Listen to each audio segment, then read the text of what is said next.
Hi, it's Sally from Field to Fork here. Welcome to the Hirsel in spring. And it truly has sprung here, especially on a warm and sunny day like this one. Everywhere you look, there are signs of spring, signs of nature waking up after the long winter.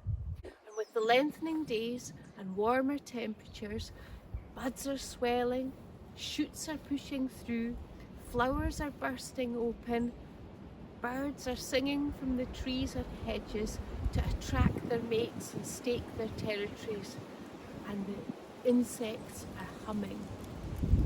Let's go and see what we can find. The snowdrops that have been fantastic this year are beginning to pass over now that it's getting warmer.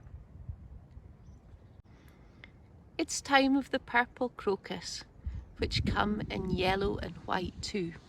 But soon this area will be a sea of yellow daffodils and white narcissi, and then later the blue bluebells, as it's the Bluebell Walk.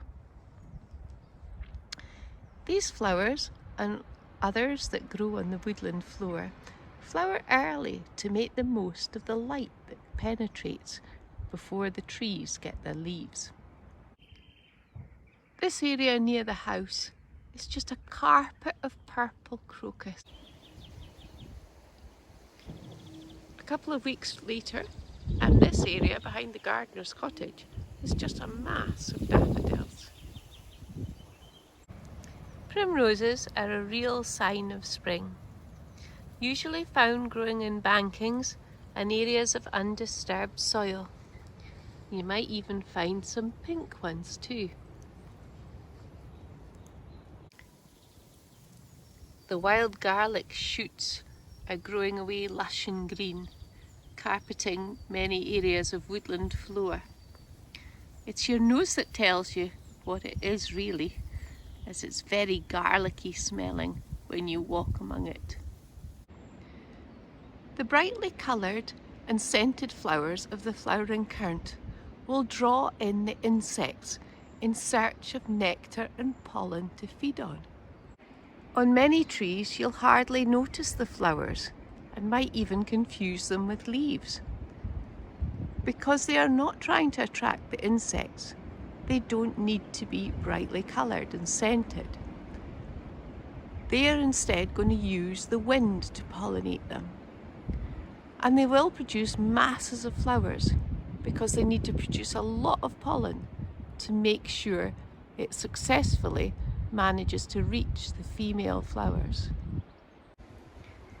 Hazel catkins release their powdery pollen into the air to be caught by the female flowers before the leaves get in the way. Can you hear the buzz of the bees as they seek out the pollen on the pussy willow before it gets shaken in the wind? The hawthorn hedge is the first to come into leaf, its tiny buds bursting open to show the tender, vibrant green leaves. The buds are green and swelling on this young sycamore. The small round buds on the oak are tightly shut and will be for some time because they're one of the last to burst into leaf. The black buds of the ash are tightly closed too, and they'll be a long time before they open. It's usually a bit of a competition between them and the oak to see which one will be the last to come into leaf. Birds are particularly exuberant in their singing at this time of year, and it's usually the males that are singing loudest to stake their territory and attract a mate. It's often the loudest, strongest singer that wins the day. But despite there being no leaves on the trees, it can still be hard to spot them. It just takes some patience and following the sound and maybe waiting until they move.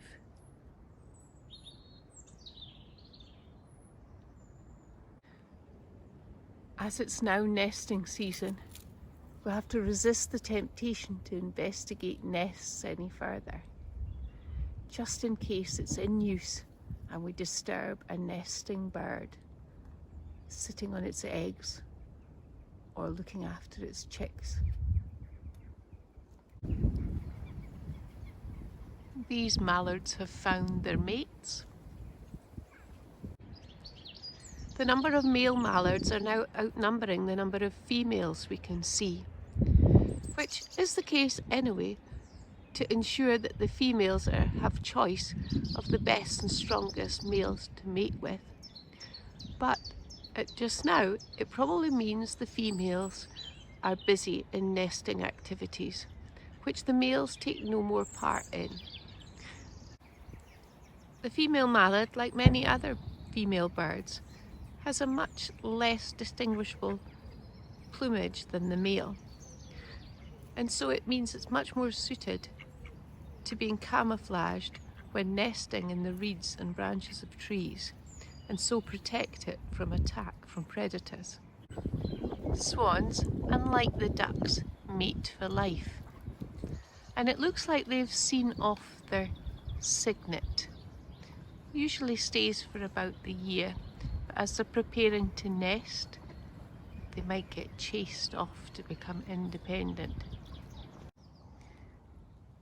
If you find areas of still water rather than a running stream like this, look for frog spawn or toad spawn.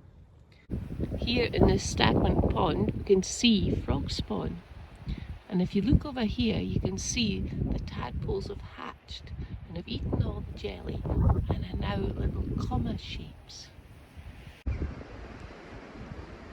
Most fields, including our plots, have been ploughed in readiness for sowing the spring crops, or in fact have already been sown.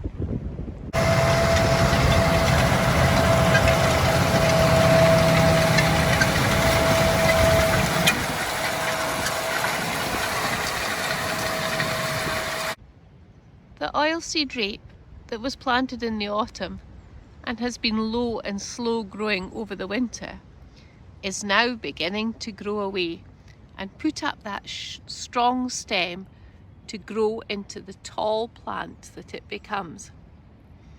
But you can see it's up against it, these leaves having been nibbled, probably by pigeons. They love oilseed rape. And so you may be aware of the methods that farmers use to scare the pigeons.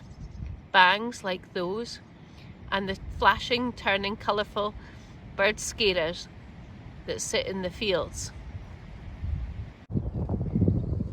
Of course, the stars of the show in spring are the Highland calves. The cows have been calving over the last few weeks. These calves will depend on their mother's milk for the next few months, although they'll gradually begin to eat grass as well, and they'll grow quickly.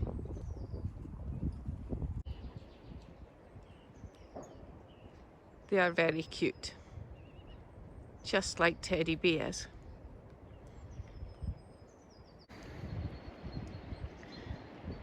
These are the teenagers of the fold, the year-old calves that were born last year. And so they've been living independently of their mothers now since about November, and will continue to be here for at least another year until they are either sold on or become part of the fold as new mothers. I hope you've enjoyed spotting these signs of spring around the Hirsel with me, and maybe now you can have a look where you are and see what signs you can find. Whether you're in your school grounds or your garden or when you go out for walks, see what changes are taking place, what activities are going on. Can you spot birds and collecting things for their nests? What new flowers are there? What insects are busy? Have fun